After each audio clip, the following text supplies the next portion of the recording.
The 4 independent directors of the Melbourne Storm have decided to commence legal action against the National Rugby League in the Supreme Court.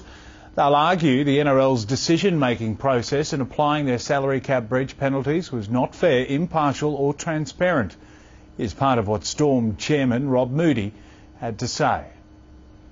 The 4 independent directors of the Melbourne Storm have today voted unanimously for the Melbourne Storm to commence legal proceedings in the Supreme Court of Victoria to challenge the NRL decision-making processes and penalties imposed on the Melbourne Storm by the NRL on April 22nd.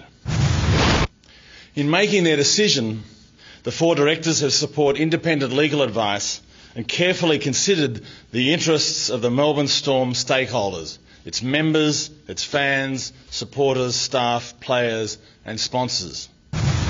The NRL's decision-making process was not fair, impartial or transparent.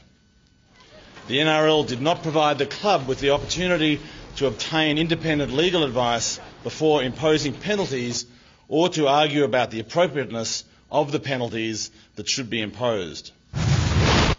The directors of Melbourne Storm seek that the club should be provided with a fair, impartial and transparent process to deal with these very serious issues of breaching the salary cap. And if granted, the club will comply with the NRL's process in a new hearing. Moreover, the club will abide by the outcome of any fair, impartial or transparent process at which the club is independently represented.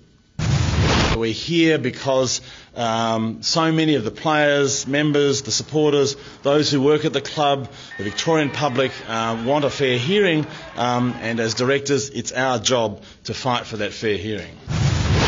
Our players, our members, our supporters, the Victorian public have said again and again in literally hundreds and hundreds of emails that they think this hasn't happened. As directors, it's our obligation to make sure that their voices are heard. We're just seeking a fair go for all those that support Melbourne Storm.